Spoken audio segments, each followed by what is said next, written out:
घटना चक्र में आपका बहुत बहुत स्वागत है। सबसे पहले आज का agenda.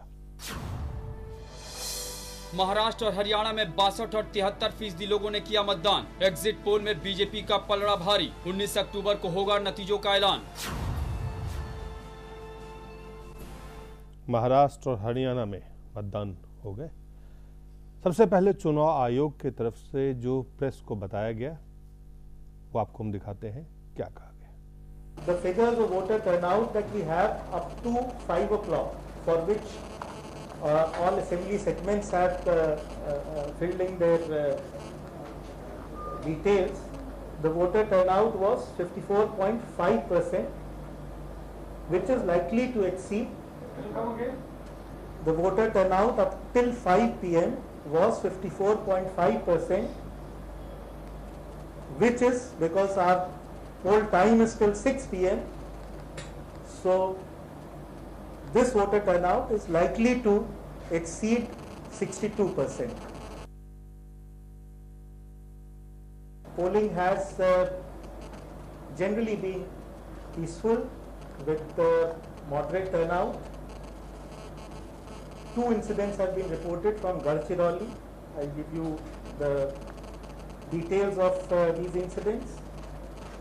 In the first incident, in Illapalli block at Tatpalli forest, 2 kilometers from the Tatpalli polling station, there was exchange of fire between security forces and LW extremists. There was no report of any injury on either side, and there was no disturbance to the polling process. The second incident is again from Gadchiroli district, Shamorshi block, when polling party was returning after conduct of polls between village Makkapalli and village Chapalwara. There was a claymore mine blast followed by exchange of fire. One CRPF Jawan has received injury in his feet, and here he has been airlifted to Nagpur for further treatment. The turnout was highest ever, and till now the information which we have received is tentatively 73%. Up to 5, sir? Up to 6. Up to 6. After 6 also at some locations the polling was going on. So maybe that by late night we will be able to receive the exact situation, What which do may. you expect to go up to, sir? Like how parties are kind of give us an estimate? No estimates. I think we encourage them to motivate the voters and give them as much facilitation as possible. So the turnout is very encouraging. Last Lok Sabha election it was 71.86, and in the assembly election it was 65%. Today's poll for Haryana General Assembly elections passed off peacefully, barring few sporadic incidences at some polling locations.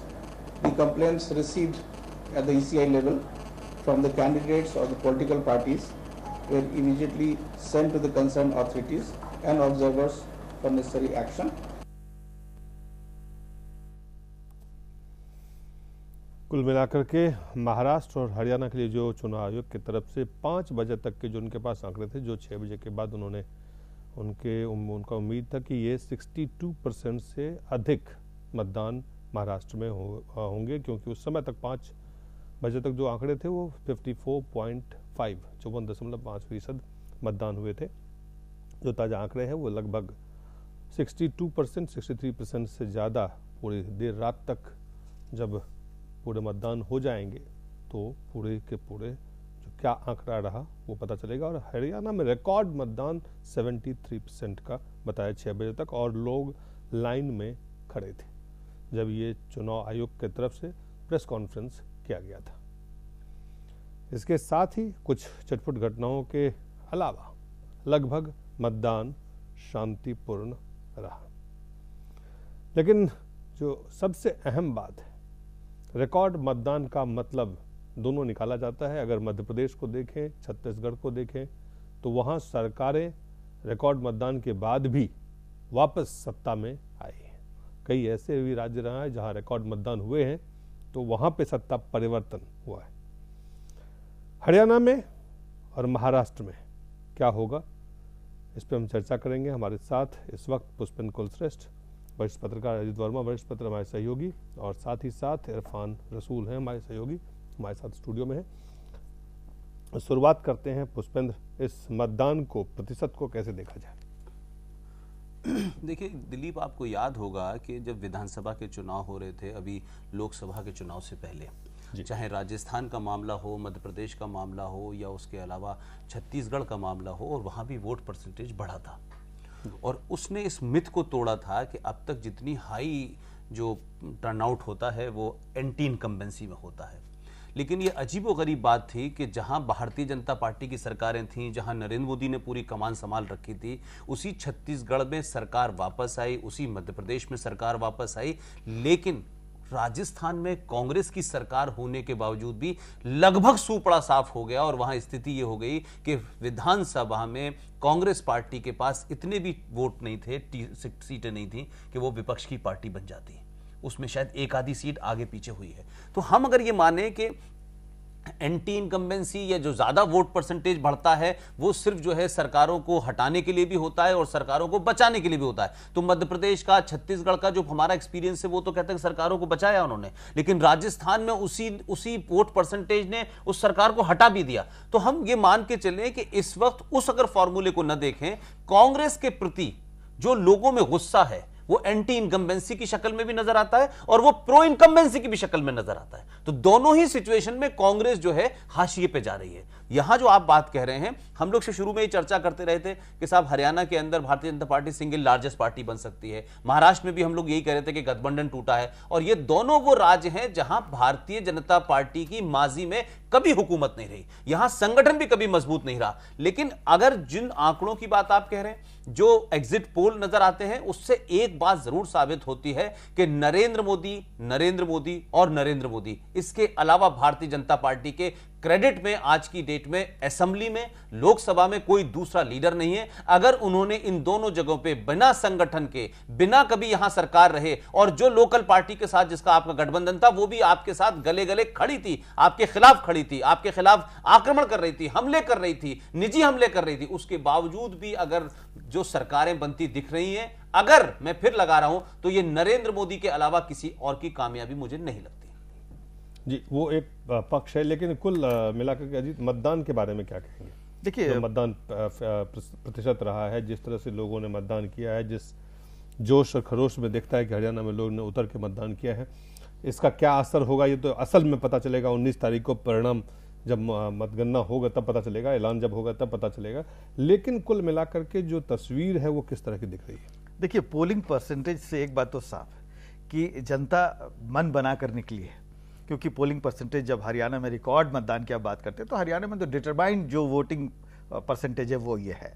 Maharashtra में भी 64% मतदान कुछ कहानी कहता है, और ये कहता है कि बदलाव की एक दिशा है, बदलाव की तरफ जनता का रुझान है, ये तो साफ है जी। दूसरी बात जो देखने में स्पष्ट आती है कि जिस तरीके से इस बार धुआंधार चुनाव प्रचार हुआ, उससे भी चुनाव के प्रति जनता में एक तरह की जागरूकता भी आई, और दूसरी बात की एक डिटर्मिनेशन भी आया।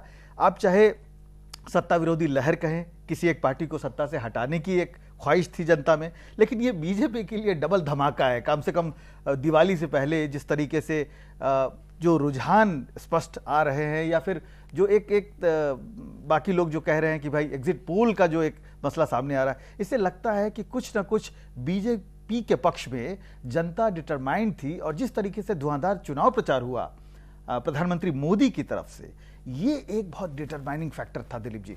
मैं बार बार ये कहूंगा कि क्यों शिवसेना नहीं चाहती थी कि बीजेपी लगातार चुनाव प्रचार करें, इसके विरोध में वो खड़ी हुई, लगातार बयानबाजी करती रही। इसका एक ही मकसद था कि कम से कम एक डेटरेंट की भूमिका निभाएं, मोदी को वापस भेजें, क्योंकि प्रधानमंत्री मोदी अगर चुनाव प्रचार कर रहे थे, प्रधानमंत्री मोदी अगर कुछ कह रहे थे, तो उसका मतलब साफ था कि ये प्रधानमंत्री कह रहा है और ये जो वादे कर रहा है इसको निभाया जाएगा।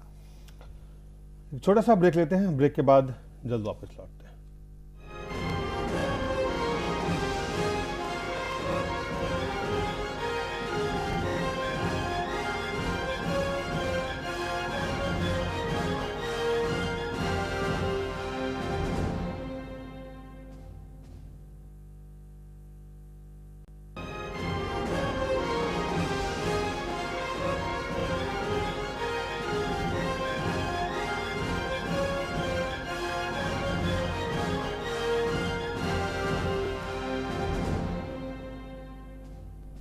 एक बार फिर से स्वागत है। हम चर्चा कर रहे हैं हरियाणा और महाराष्ट्र में मतदान किया लोगों ने विधानसभा चुनाव के लिए। कुल 90 सीटों पे हरियाणा में लोगों ने मतदान किया और लगभग 73% से ज़्यादा मतदान माना जा रहा है कि हरियाणा में, जो रिकॉर्ड मतदान है अपने आप में। और 288 सीटों पे महाराष्ट्र में चुनाव हुए, मतदान हुए और वहाँ भी 64% लोगों की मतदान करने की उम्मीद है, क्योंकि जो आंकड़े दे रहे थे चुनाव आयोग की तरफ से वो 5 बजे तक के आंकड़े उनके पास थे। उन्होंने भी उम्मीद जताया कि ये 62% से ज़्यादा होगा। असल आंकड़े देर रात तक या कल तक आपको मिल पाएगा। लेकिन सवाल है कि जिस बारे में हम इससे पहले बात कर रहे थे कि जो हरियाणा की पहले अगर बात करें, पुष्पेंद्र आप हरियाणा भी गए और हरियाणा से लौट के भी आए। वहाँ पे जो मुकाबला था, एक तरफ बीजेपी, दूसरी तरफ कांग्रेस, तीसरी तरफ बीजेपी से अलग हुए हजका, कुछ कांग्रेस से अलग हुए कुछ नेता, इसके अलावा INLD, ये तमाम दल अलग अलग तरह से, अगर कांग्रेस विरोधी लहर हो भी या कांग्रेस विरोधी लोग मन भी बना चुके थे, तो सवाल उठता है बीजेपी जो पार्टी वहां कभी भी सरकार में नहीं रही है, सरकार, उसके पीछे क्या कारण है कि लोग बीजेपी के पीछे लामबंद हुए? इसके पीछे क्या कारण देख रहे हैं? देखिए, हरियाणा एक चीज हरियाणा में बड़ी साफ ये नजर आती है कि हरियाणा के अंदर जो अब तक राजनीति थी वो 2 या 3 लाल जो वहां के थे, बंसी लाल, ये मैं इस आधार पे कह रहा हूं कि जो लोग जी इन तीनों के परिवारों से इर्द गिर्द होती थी। उसमें एक जाट फैक्टर था जिसमें नॉन जाट फैक्टर जो थे भजन लाल थे। भजन लाल हमेशा जो थे वो नॉन जाट फैक्टर की तरह से नजर आते थे पार्ट। लेकिन आप देखें कि देवीलाल और बंसीलाल के दौर के जाने के बाद जो उनकी आगे की पीढ़ी आई है, उसमें आप ये तो कह सकते हैं कि आज हमारे देश में कोई भी जातिगत जब लीडर बनता है तो उस जाति के लोग उसके करप्शन को, उसके भ्रष्टाचार को अपना एक अपने सम्मान से जोड़ लेते हैं। उससे आप ये उम्मीद करना उनके कमिटेड वोटर से कि वो ओम प्रकाश चौटाला को करप्ट मानेगा। और ओम प्रकाश चौटाला ने एक बार मुख्यमंत्री भी रह चुके हैं वो, और जिस तरीके की भाषा उन्होंने आके बोली, मुझे तो ताज्जुब ये है कि जो आदमी सजा याफ्ता हो, कोर्ट में मुकदमा चल रहा हो, वो स्वास्थ्य लाभ के लिए बाहर आया हो और बाकायदा पब्लिक एड्रेस में वो ये कहता हो कि भाई अगर ये चोरी मुझे तुम्हारे लिए करनी पड़ी तो मैं 100 बार करूंगा। He is accepting his crime in public just to get the vote and support. तो चौटाला के साथ में वो जो जाट फैक्टर है वो जबरदस्त साथ रहा। लेकिन दो चीजें मैं देखता हूं कि एक जाट चौटाला की शक्ल में नजर आते हैं और दूसरे जाट हमें हुड्डा की शक्ल में नजर। हुड्डा वाला जो जाट का मामला है, उस जाट की सारी राजनीति दिल्ली के नेताओं से और दिल्ली के 10 जनपद से और इस तरीके की चीजों से कि वो हर हफ्ते कुछ ना कुछ पहुंचाते रहते थे, इस सर्वाइवल से लोगों को वो जाट ज्यादा बड़ा लगता था जिसका जो कार्यकर्ता था वो सीधे पहुंच जाता था और उसको एक अपने आप से एफिलिएशन लगता था। हुड्डा का जिसे कह सकते हैं कि थोड़ा सोफिस्टिकेटेड और एलीट किस्म का जाट था। तो आज भी देखें कि जब जाटों का मामला आया तो जो रुझान आ रहे हैं उसमें ओम प्रकाश चौटाला जेल में होने के बावजूद भी वो उन नंबर ले पा रहे हैं। अगर हम पिछले बार का रिजल्ट देखें तो 35 सीटें थी चौटाला की, और अगर आज भी वो 30 सीटें ले पा रहे हैं तो मैं समझता हूं बड़ी कामयाबी हो। ये एग्जिट पोल पे हम चर्चा करेंगे कि जो एग्जिट पोल कर रहे हैं, लेकिन कुल मिला के जो मेरा सवाल था कि बीजेपी जो तीसरी चौथी नंबर की पार्टी थी वहां पे गठबंधन के साथ हजका में लोकसभा चुनाव में समझ में आ रहा था कि देश में एक व्यापक कांग्रेस के खिलाफ लोगों में गुस्सा हो सकता था, बड़े बड़े घोटाले। लेकिन जब बात करते हैं विधानसभा चुनाव की तो लोगों को पता था कि वो प्रधानमंत्री हैं, नरेंद्र मोदी मुख्यमंत्री बनने नहीं आ रहे हैं। इसके बावजूद भी अगर मतदान प्रतिशत बढ़ा है तो जाहिर है कि तमाम पार्टियों ने अपना दम लगाया होगा। मेरा सवाल है कि बीजेपी जिस तरह से लगातार ये खबरें आ रही कि नंबर 1 की पार्टी, मैं ये पूछ रहा हूँ कि क्या वाकई है ये स्थिति वहाँ पे, आपको लग रहा है?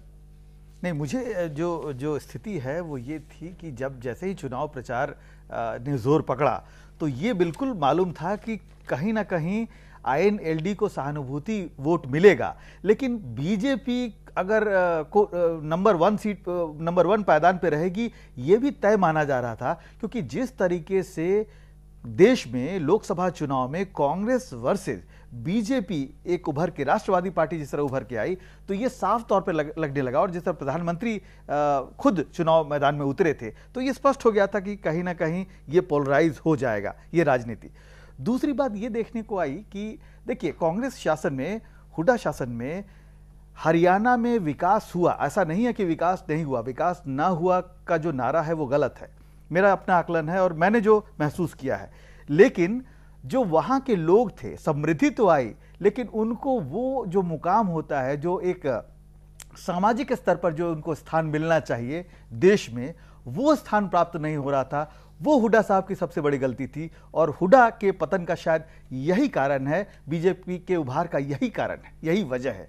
दिलीप जी, चलिए इरफान, एक छोटा सा सवाल लेते हैं आपसे कि जो एक महत्वपूर्ण, आप देखिए अगर लोकसभा चुनाव के बाद अचानक से बिहार, उत्तराखंड और उत्तर प्रदेश में चुनाव हुए और चुनाव में उपचुनाव हुए, चुनाव नहीं उपचुनाव हुए, और उपचुनाव में बीजेपी के खिलाफ एक मोर्चा खोला गया। लेकिन यहां विधानसभा चुनाव आते आते चीजें बिल्कुल बदल गई। क्यों हुआ ऐसा? देखिए, आम चुनाव जो हुए लोकसभा के आम चुनाव, इसका मतलब आम चुनाव विधानसभा के उसके जो बाद हुए, आप उपचुनाव की बात कर रहे हैं। मुझे लगता है उपचुनाव में सरकारें हावी रही, जो मौजूदा सरकारें, अगर उत्तर प्रदेश और उत्तराखंड और बिहार की आप बात करें। लेकिन जो आम चुनाव हुए, क्योंकि उससे सरकारें बदल नहीं रही थी, उससे सत्ता बदल नहीं रही थी, इससे तो इंतकाम लिया जा रहा है और इनकलाब की दस्तक है। हरियाणा में सरकार बदलेगी, महाराष्ट्र में सरकार बदलेगी, तो उपचुनाव को इससे मुझे लगता है जोड़ा नहीं जा सकता। हालांकि ये अभी एग्जिट पोल है, ये नतीजे नहीं है, लेकिन जिस तरह की चीजें सामने आ रही हैं, कांग्रेस के खिलाफ वो गुस्सा, कांग्रेस के खिलाफ नफरत और कांग्रेस का फरसूदा निजाम बदलना, ये आवाम की चाहत अब भी बरकरार है आम चुनाव के बाद भी। लेकिन एक माना जाता है कि जो मुस्लिम मतदाता हैं वो बीजेपी को रोकने के लिए हर संभव प्रयास करते हैं, ये माना जाता है।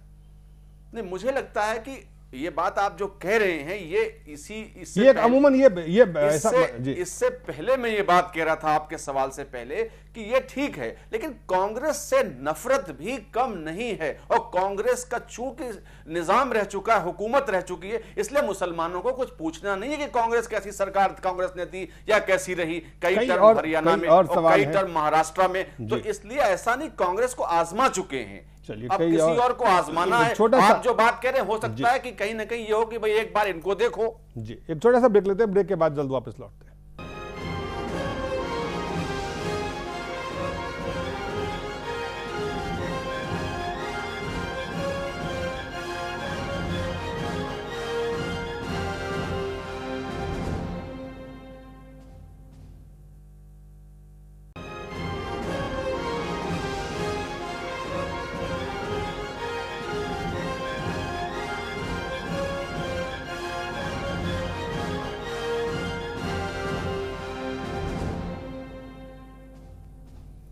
घटना चक्र में आपका बहुत बहुत स्वागत है। एक बार फिर से हम चर्चा कर रहे हैं महाराष्ट्र और हरियाणा में जो मतदान हुए, रिकॉर्ड मतदान हरियाणा में और लगभग 62% से ज़्यादा मतदान महाराष्ट्र में हुए। 19 अक्टूबर को नतीजों का ऐलान होगा, लेकिन अगर एग्जिट पोल की माने तो एग्जिट पोल के हिसाब से, हालांकि बहुत ज़्यादा, एक बात तो तमाम एग्जिट पोल में साबित है, साफ है कि बीजेपी सबसे बड़ी पार्टी के रूप में उभर के आ रही है और बहुमत के आसपास पहुंच चुके हैं। टुडे चाणक्य एग्जिट पोल अगर देखें तो बीजेपी को 151 सीटें ±9 सीटें टुडे चाणक्य का पोल अगर आपको हम बताएं तो वो 151 सीटें, टुडे चाणक्य के 151 सीटें ±9 महाराष्ट्र की बात कर रहे हैं, और शिवसेना को 71 ±9, कांग्रेस को 27 ±5, एनसीपी को 28 ±5 और एमएनएस को 11, एमएनएस प्लस अन्य को 11 ±5। अगर सी वोटर की बात करें, टुडे चाणक्य सी वोटर महाराष्ट्र में बात करें, सी वोटर ने बीजेपी को 129, शिवसेना को 56, कांग्रेस को 43, एनसीपी को 36, एमएनएस को 12 और अन्य के खातों में 12। ये उनका एग्जिट पोल है जो सी वोटर ने किया है। और सी वोटर के अलावा अगर हम बात करें एसी नेल्सन के एग्जिट पोल को, एसी नेल्सन के एग्जिट पोल को में बीजेपी को 127, शिवसेना में 77 शिवसेना को, कांग्रेस को 40, एनसीपी को 34, एमएनएस को 5 और अन्य को 5 मिले। ये 3 एग्जिट पोल महाराष्ट्र के 288 सीटों, जहां पर कि लगभग 63-64% मतदान हुए हैं, लोगों ने वोट दिया है।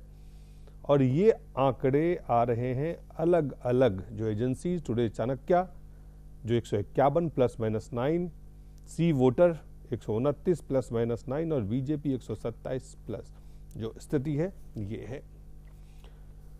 हमारे साथ 2 नए मेहमान हैं, अवधेश कुमार वरिष्ठ पत्रकार और नंदकिशोर गर्ग जी बीजेपी के नेता हैं। अवधेश जी, कैसे देखा जाए इस एग्जिट पोल के आंकड़े को? देखिए, एग्जिट पोल चौंकाने वाला नहीं है, ये सबको मालूम है। आपने बताया हरियाणा में रिकॉर्ड मतदान हुए हैं, तो जाहिर है रिकॉर्ड मतदान होने का एक सामान्य अर्थ ये निकाला जाता है कि जब आप सत्ता विरोधी रुझान अधिक होता है तो उत्साह में लोग निकलते हैं और उसके विरुद्ध मतदान करते हैं। लेकिन वो इस बार चूंकि चौटाला साहब जेल में है, इसलिए उनके लोग भी और मोदी के प्रभाव से भारतीय जनता पार्टी के वोटर भी पैरेलल निकले हैं, इसलिए कहीं कहीं हिंसा हुई है, मारपीट भी हुई है। लेकिन कांग्रेस के लोग उत्साह से निकले होंगे, इसका कोई कारण नहीं दिखता है। दोनों जगहों का अगर आप एग्जिट पोल को हम परिणाम के आसपास मान लें तो इसके मोटा मोटी 6 निष्कर्ष हैं। पहला निष्कर्ष यह है कि भारतीय राजनीति में फिर से केंद्रीय नेतृत्व की क्षेत्रीय स्तर पर भी प्रभाव की शुरुआत हो चुकी है, जो कि लगभग 1980 के दशक के बाद से खत्म हो गया था। तो यह भारतीय राजनीति के लिए नया दौर होगा, क्योंकि महाराष्ट्र में और हरियाणा में केंद्रीय नेतृत्व मोदी के अलावा कोई चेहरा भारतीय जनता पार्टी के पास ऐसा नहीं था। मोदी वर्सेस बाकी चुनाव हो रहा था। तो ये जो मैं कहता हूं कि एक चक्र पूरा हुआ क्षेत्रीय नेताओं के खड़ा होकर छत्रपों के दबाव का। दूसरा निष्कर्ष यह है कि यद्यपि कांग्रेस पार्टियां और बाकी चाहे जितना भी और मीडिया ने जितनी भी बात बता दी है, मोदी की लोकप्रियता जनता के बीच भले वो 2014 के लोकसभा चुनाव के इतना है या नहीं है, लेकिन कायम है। तीसरी बात यह है कि राज्यों में भी केंद्र की तरह एक बदलाव की जो भावना जनता के बीच थी वो घनीभूत होकर के दिख रही है। आप एग्जिट पोल को सही मान रहे हैं? मैं अभी बता रहा हूं, एग्जिट पोल नहीं, पहले से भी दिख रहा था। एग्जिट पोल को मैं एग्जैक्ट परिणाम नहीं मानता हूं, लेकिन जो मेरा जो आप कह रहे हैं इसका मतलब तो यही है कि हाँ, आप इसको सही मान रहे हैं। मैं ये मान के चल रहा हूं कि दोनों भारतीय जनता पार्टी हरियाणा में बेहतर प्रदर्शन करेगी, बहुमत तक पहुंचेगी, उसमें मुझे संदेह है। महाराष्ट्र में नंबर 1 की पार्टी बनेगी, बहुमत तक पहुंच भी सकती है, नहीं भी पहुंच सकती है। तो जो एग्जिट पोल कह रहे हैं वो मेरे अपने आकलन के अनुसार भी सही है। लेकिन इसका जो चौथा जो इसका अर्थ है वो अर्थ ये है कि जो स्थानीय पार्टियां हैं और स्थानीय जो उम्मीदवार हैं और स्थानीय नेतृत्व हैं, उनके प्रति चाहे वो एमएलए हो चाहे बाकी हो, उनके ज्यादातर के प्रति एक आक्रोश जनता में सर्वत्र विद्यमान है, जो हमने लोकसभा चुनाव में भी देखा था।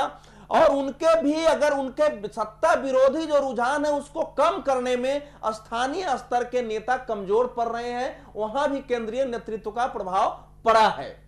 जो इसका 5वां निष्कर्ष है खासकर महाराष्ट्र को लेकर वो ये है कि शिवसेना और मनसे की लड़ाई, खासकर जो कोंकण का क्षेत्र हम जिसको आप मान सकते हैं कि मुंबई से लेकर नासिक और पुणे, ये जो एरिया है, इसमें मनसे और शिवसेना की आपसी लड़ाई ने भारतीय जनता पार्टी को लाभ पहुंचाया है। और ओवैसी ने जो खासकर 24 अपने उम्मीदवार खड़े किए हैं, उसने अगर मुसलमानों का 5% वोट भी अगर काटा है तो उसका असर चुनाव परिणाम पर पड़ रहा है। और छठा इसका निष्कर्ष यह है, वो साफ साफ बता रहा है कि आने वाले समय में अगर यही प्रवृत्ति कायम रहती है तो जो मैं बार बार कह रहा हूं कि जो भारतीय राजनीति में प्रतिमानात्मक बदलाव का दौर शुरू हुआ है वो राज्यों के चुनावों के साथ धीरे धीरे सुदृढ़ होगा। और 2019 आते आते हम भारत की राजनीति में एक नई तस्वीर देखेंगे। वो तस्वीर अनुकूल भी हो सकती है, प्रतिकूल भी हो सकती है। जी पुष्पेंद्र,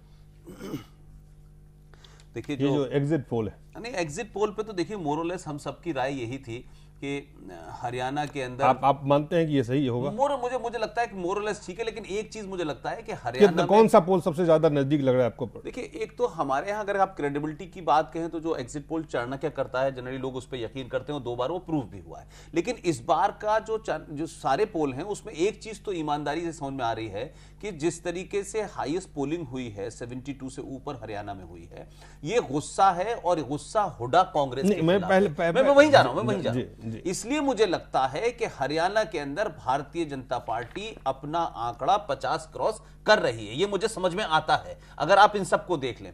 दूसरी बात जो है, महाराष्ट्र में कह रहा हूं कि महाराष्ट्र में जो एन एवरेज आ रहा है, अगर चाणक्य को छोड़ दें, वो 152 दे रहे हैं। अगर बाकी सब कह रहे हैं तो उसमें लिखा है 127 प्लस 129। ये प्लस वो भी सीटें हैं कि भारतीय जनता पार्टी महाराष्ट्र में 257 सीटों पर चुनाव लड़ी है।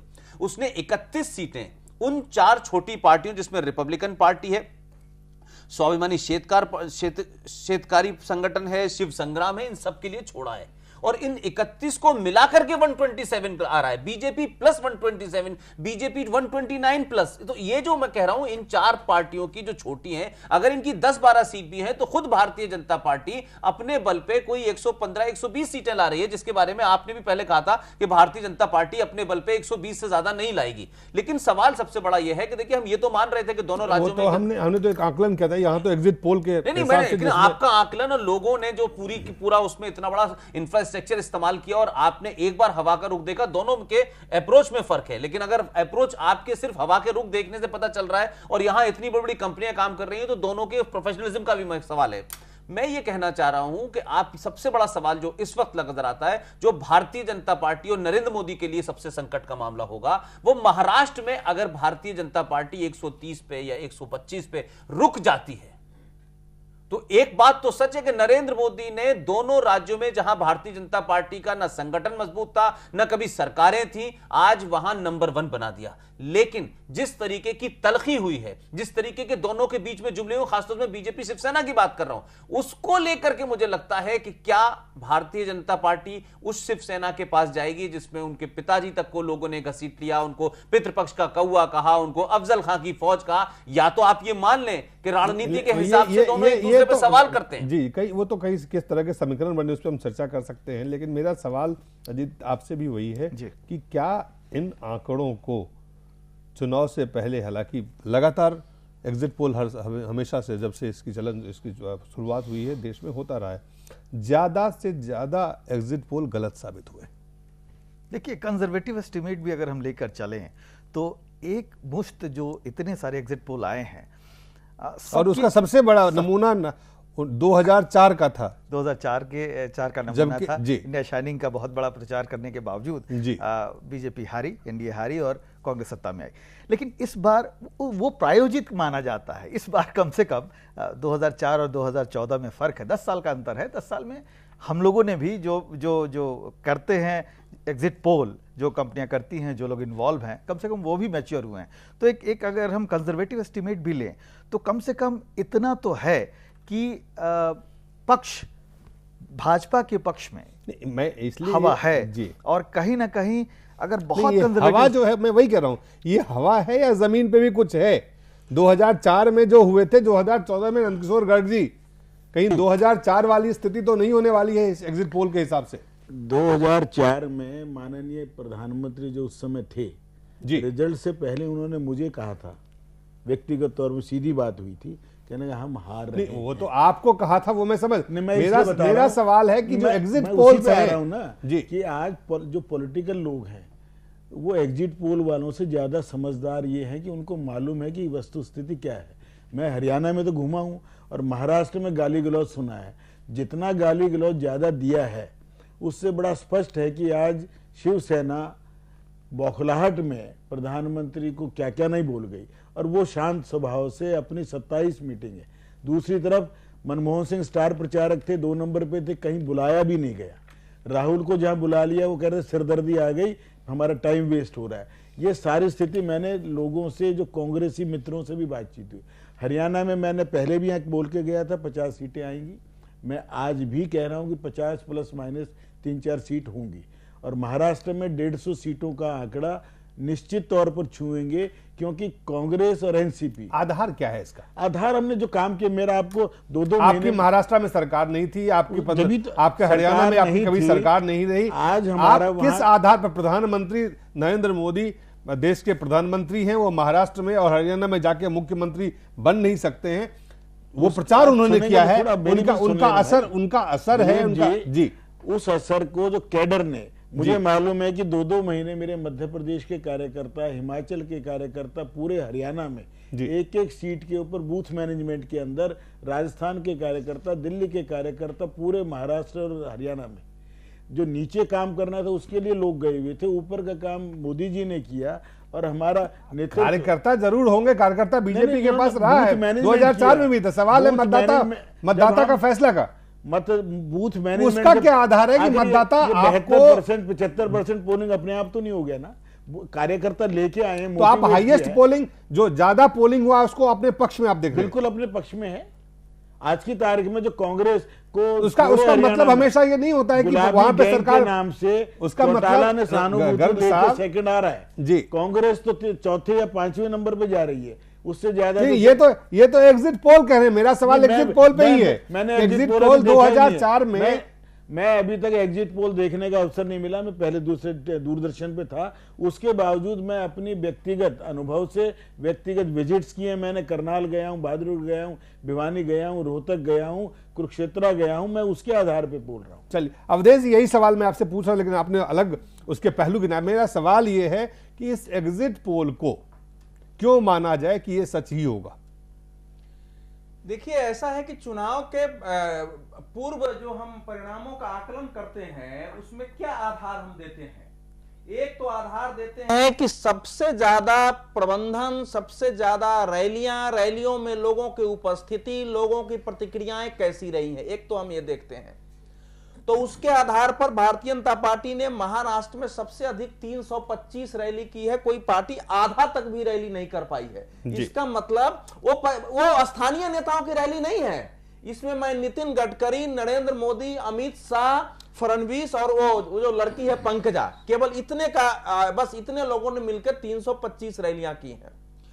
कांग्रेस की कुल रैली 120 हुई है और रैलियों के जो अंतर थे वो हम देख रहे थे। एनसीपी ने 200, एनसीपी का अगर मिला दिया, हालांकि लोकल टोटल उनकी जो रैलियां थी 225 थी, लेकिन जो बड़े नेताओं का हम देख लेंगे तो वो 100 के नीचे हैं। तो पहली बात तो यह है कि जो कुछ लोगों का रिस्पांस हमने देखा है वो होता है। दूसरा वो ये होता है 2004 में इससे ज्यादा दूसरा नहीं, दो ऐसा है कि 2004 में इस प्रकार के लोगों के रिस्पांस में नहीं देख रहा था। मैं जो है जब आडवाणी जी ने भाषण दिया था कि 1977 में कांग्रेस को पता ही नहीं चला कि उसके खिलाफ कितना अंडर करंट है और बदल गया, तो मैंने कहा भाई यहां आप अंडर करंट देख रहे हैं या रिफ्लेक्शन देख रहे हैं? सुनिए ना, सत्तारूढ़ पार्टी थी बीजेपी, आप बातें नहीं समझ रहे हैं। अवधेश जी, आप अंडर करंट देख रहे हैं या एक्सप्रेशन देख रहे हैं? मेरा सवाल ये है। मैं ये कह रहा हूं कि आडवाणी जी ने उल्टी बात बोली थी, क्योंकि 77 में कांग्रेस सत्ता में थी, उसके खिलाफ अंडर। मैंने बीजेपी के नेताओं को कहा इस वक्त क्या है इसमें, ये जो एग्जिट पोल इस वक्त क्या है जी? और ये देखा जाता है कि जनता का मूड इस समय जो सत्तारूढ़ पार्टी है उसके पक्ष और विपक्ष में है। सामूहिक मनोविज्ञान एक बहुमत का, या फिर तो क्या ये मूड के आधार पे आपको लगता है कि ये मूड को? सुनिए ना, वहां का जातीय और सांप्रदायिक समीकरण भी हम लोग मिला के देखते हैं। ओवरऑल जो प्रवृत्ति इस बार रही है महाराष्ट्र में और हरियाणा में, वो एक बात पर सब स्वीकृत है कि परिवर्तन की रही है। अब उनको ये चयन करना था कि हमको परिवर्तन में किसको देना है। तो भाजपा शिवसेना सबसे मजबूत गठबंधन हो सकती थी, लेकिन वो टूट गई। तो टूटने के बाद लोगों को देखना था कि हम किसको दें। और आप ये ध्यान रखिए कि 2010 से लेकर के अभी तक जितने भी राज्यों के चुनाव परिणाम हुए हैं, ज्यादातर में मतदाताओं ने स्थिर सरकार के लिए मतदान किया है। तो ये एक देशव्यापी प्रवृत्ति भी देखी जाती है। और जो आप यहाँ का रिकॉर्ड बता रहे हैं ना, महाराष्ट्र के लिए भी ये रिकॉर्ड चुनाव परिणाम ही है। 30 वर्ष में विधानसभा चुनाव में कभी इतने वोटिंग हुए ही नहीं है। इसलिए ये भी अगर 65-66% या जो भी हो गया मतदान, वो अगर इतना है, आ गया, हमको टोटल नहीं मालूम है, तो ये भी बहुत बड़ा मतदान है। मुंबई में कभी 40% से विधानसभा में 1990 के बाद। ठीक है पुष्पेंद्र, आप कुछ कह नहीं, मैं और तो खराब एक सेकंड, जो वोटिंग जो बढ़ी है उसका कारण ठीक है क्या है? पांडेय जी, कांग्रेस के लिए और आपने NCP अपनी के लिए बात कह निकल दी, के आए हैं। आपने अपनी बात कह दी। मेरा सवाल जी, और विदर्भ में बारिश के बावजूद है। नहीं, मैं अवधेश भाई शायद हम लोगों से बीच में नहीं जोड़े। जो एक बात अवधेश भाई मैंने शुरू में कहा कि अगर हम ये मान के चले कि जो एंटी इनकम्बेंसी का जो पहले माना जाता था, एंटी इनकम्बेंसी एक पहले टर्म थी, उसके बाद अब ये प्रो इनकम्बेंसी शुरू हो गई है। हम चाहे यूपी के अंदर देखें, चाहे मध्य प्रदेश में देखें, राजस्थान में देखें। लेकिन मैं जो दिलीप से कहना चाहता था वो ये था कि आप ये देखें कि ये अजीबोगरीब बात है कि जहां जहां कांग्रेस की सरकारें हैं वहां प्रो इनकम्बेंसी नहीं होता है, और जहां जहां बीजेपी की सरकारें हैं वहां प्रो इनकम्बेंसी हो जाता है। मेरा कहना यह है कि ओवरऑल इस देश के अंदर लोकसभा के चुनाव में नरेंद्र मोदी एक चीज स्थापित करने में कामयाब हो गए हैं कि इस देश को पंचायत से लेके पार्लियामेंट तक डुबोने वाली, इस देश की पूरी व्यवस्था को समाप्त करने वाली, इस देश में भ्रष्टाचार जड़ों में फैलाने वाली पार्टी है। लिहाजा आप ये देखें कि राजस्थान के अंदर जहां अशोक गहलोत जो है उसी एंटी इनकम्बेंसी का शिकार हो जाते हैं, और वहीं मध्य प्रदेश के अंदर और छत्तीसगढ़ के अंदर वहां प्रो इनकम्बेंसी हो जाती है। तो मुझे लगता है कि कांग्रेस के प्रति जो गुस्सा है, चुनाव में परिणाम अलग हुए हैं, राजस्थान में भी और उत्तराखंड में भी। दूसरी बात यह और बिहार में भी। मैं फिर वही बात कहूंगा कि अभी सरकार बदलने का मामला है। अगर आप बीजेपी की पोजीशन या तो आप कह रहे हैं, जो अवधेश जी कह रहे हैं, नंदकिशोर जी कह रहे हैं, उसको आप समर्थन कर रहे हैं? मैं यहां तक मान रहा हूं कि नहीं, मेरा मानना है कि इस देश में नरेंद्र मोदी ने लोगों में उत्साह पैदा किया है, और 2004 के बाद और 2014 में 10 साल में यह देश बदला है, उसकी सोच बदली है, उसमें एक बड़ा युवा है। लेकिन कांग्रेस के प्रति पूरे देश में गुस्सा है, और मैं समझता हूं कि कांग्रेस जहां जहां भी चुनाव होगी, मुझे लगता है कि पंचायत के लेवल पर भी स्थिति होगी। ये नरेंद्र मोदी का गुस्सा और कांग्रेस के खिलाफ गुस्सा है। चलिए, दो बातें हैं। मैं आपके पास अवधेश जी, मैं सिर्फ जी बिल्कुल कर दूं ना 2 लाइन में जी। ऐसा है कि नरेंद्र मोदी भारतीय जनता पार्टी की रणनीति 2 थी। एक तो नरेंद्र मोदी किसी तरह से मुख्य मुद्दा बन जाए, और क्षेत्रीय चुनाव होते हुए भी राष्ट्रीय मुद्दे उस पर हावी रहे। इसमें यह सफल रही, और आप जानते हैं कि युद्ध में जो है ना, attack is the best defence. जो आदमी डिफेंसिव होता है वो पराजय की उसकी संभावना ज्यादा होती है। इसलिए भारतीय जनता पार्टी अटैकिंग रही, और बाकी पार्टियों को इसका जवाब देना पड़ा है। ये एक बड़ी प्रवृत्ति होती है चुनाव में जीतने की। 1989 से लेकर के जब तक भाजपा अटैकिंग रही, लेकिन जो बात अगला सवाल है, भाजपा डिफेंसिव हो गई, भाजपा हारती चली गई। नहीं, बात डिफेंसिव कहीं नहीं होता है, बहुत सारे फैक्टर्स जरूर काम करते होंगे। और जो इस वक्त मेरा सवाल है, जो मैंने आप सबसे पूछा, लेकिन उसमें जो निकल के आ रहा है कि 2 बातें, एक कांग्रेस के खिलाफ मूड लोगों का, और दूसरा नरेंद्र मोदी के पक्ष में समर्थन लोगों का। इस दोनों में से ज्यादा कंट्रीब्यूशन अगर इस एग्जिट पोल को सही माने तो किसका होगा, नरेंद्र मोदी के लहर का या कांग्रेस के खिलाफ विरोध का? देखिए, मुझे लगता है, मेरा जो अपना आकलन है, मुझे लगता है कि देखिए, सत्ता विरोधी लहर काम कर रही थी। कांग्रेस 15 साल और 10 साल कांग्रेस के विरोध ये या बीजेपी के फेवर में ये बहुत ज्यादा पोलराइजेशन नहीं। नरेंद्र मोदी एक फैक्टर थे, क्योंकि वो प्रधानमंत्री थे। प्रधानमंत्री जहां कहीं भी जाता है तो प्रधानमंत्री के वायदे, प्रधानमंत्री के किए गए वायदे या उनकी बातें, उनका सीधा असर होता है। मनमोहन सिंह भी तो गए थे 2014 में। मनमोहन सिंह प्रधानमंत्री, मनमोहन सिंह बात आई ना, नहीं थे, मनमोहन सिंह बोल नहीं पाते थे। भरोसा किसमें है? अगर भरोसे की बात होती पुष्पेंद्र कह रहे हैं कि भरोसा क्यों नहीं हुआ, पद पे भरोसा नहीं होता है, व्यक्ति कौन है? वो भी तो प्रधानमंत्री। लेकिन सवाल फिर भी यही अभी तक कायम है कि प्रधानमंत्री के नाते अभी तक डिलीवरी बाकी है। तो आप फिर डिलीवरी की बात करिए, फिर आप ये मत कहिए कि सिर्फ प्रधानमंत्री बोलता है इसलिए यकीन करते हैं। इसका 3 उदाहरण मैं देता हूं। मैं सिर्फ आपसे एक बात पूछना चाहता हूं। नहीं, पहले मैं आपसे एक बात पूछना चाहता हूं। क्या ये कांग्रेस के, अगर इस एग्जिट पोल को माना जाए कि ये नतीजे में अमूमन ऊपर नीचे 10-20 जो भी परसेंट, जो भी 2-5%, 10 सीटें जो भी ऊपर नीचे हो, मेरा सवाल जो मैं पूछ रहा था कि आप इसको कांग्रेस विरोधी लहर देश में मानेंगे कि वहां नेतृत्व, वहां नीति, वहां पार्टी के खिलाफ लोगों का गुस्सा वही है, अभी तक बरकरार है, या नरेंद्र मोदी के 4 महीने के काम, नरेंद्र मोदी का अपना काम, उनकी अपनी शैली, उनका अपना नेतृत्व, उनका अपना करिश्मा, वो काम कर रहा है? क्या दोनों में से कौन सा ज्यादा महत्वपूर्ण है? देखिए, लाख गुस्सा हो लेकिन लीडरशिप सामने नहीं हो तो फिर जनता कंफ्यूज होकर मतदान ठीक से नहीं करती है। 2008 में मुंबई में इतना बड़ा विस्फोट हुआ, उसी के बाद चुनाव हुए दिल्ली में, लेकिन लीडरशिप नहीं थी, बीजेपी नहीं जीत सकी, शीला दीक्षित आ गई।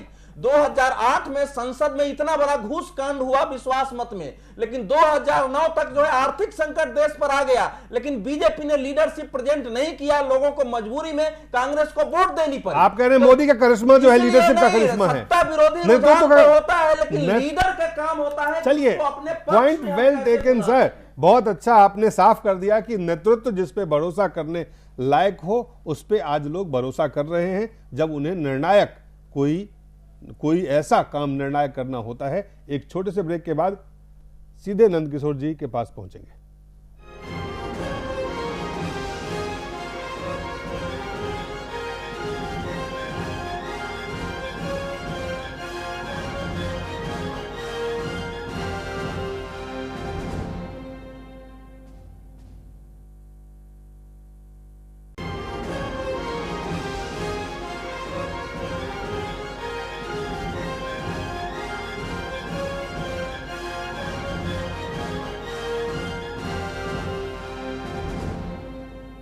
एक बार फिर से स्वागत है घटना चक्र में। हम चर्चा कर रहे हैं महाराष्ट्र और हरियाणा में चुनाव हुए, मतदान हुए, रिकॉर्ड मतदान हरियाणा में अगर टुडे चाणक्य के एग्जिट पोल को माने तो 52 सीटें बीजेपी के खाते में ±7, बहुमत के लिए 45-90 कुल सीटें हैं वहां पे, और कांग्रेस के लिए बहुत बुरी खबर 10 सीटों पे कांग्रेस ±5।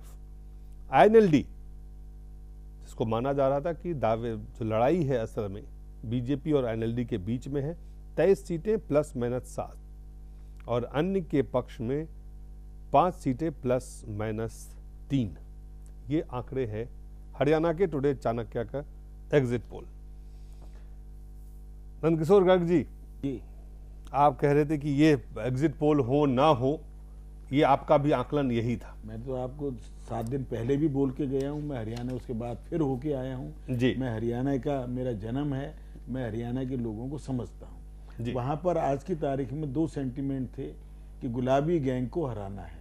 चौटाला के प्रति और हुडा के प्रति जाट वोट डिवाइड हो रहा था जी। नॉन जाट वोट जो है, अगर मैं जातिगत बात करूँ तो वो बाई एंड लार्ज भजन लाल के पीछे रहा करता था मंगल सेन के देहांत के बाद। डॉक्टर मंगल सेन के बाद हम कोई नेता एक क्रेडिबिलिटी का नहीं दे पाए थे। इस बार नरेंद्र मोदी जी ने 10 सभाएं की, 11, और हमने वहां पर जो कैडर ने 22 सीटों पर हिमाचल के मेरे कार्यकर्ता 2.5 महीने दिवाली भी नहीं मनाए, वो दशहरे पे भी नहीं गए। कैलाश विजयवर्गीय कांग्रेस से जो लोग आए उनका भी कंट्रीब्यूशन होगा। उनका कंट्रीब्यूशन ये है कि वो जिंदा हो गए और उनके कारण से थोड़ा सा हमारे को बल मिल गया, अन्यथा कई लोगों को तो लाइबिलिटी प्रूव होने वाली है उनमें से। वो ज्यादातर वो आए जो जाट वर्ग से आते थे और उनको वहां पर गुजारा नहीं होना था, तो आए अपनी गरज से आता है, कोई बुलाने से कोई नहीं आता। इसलिए आज हम जीत रहे हैं अपनी ताकत के ऊपर।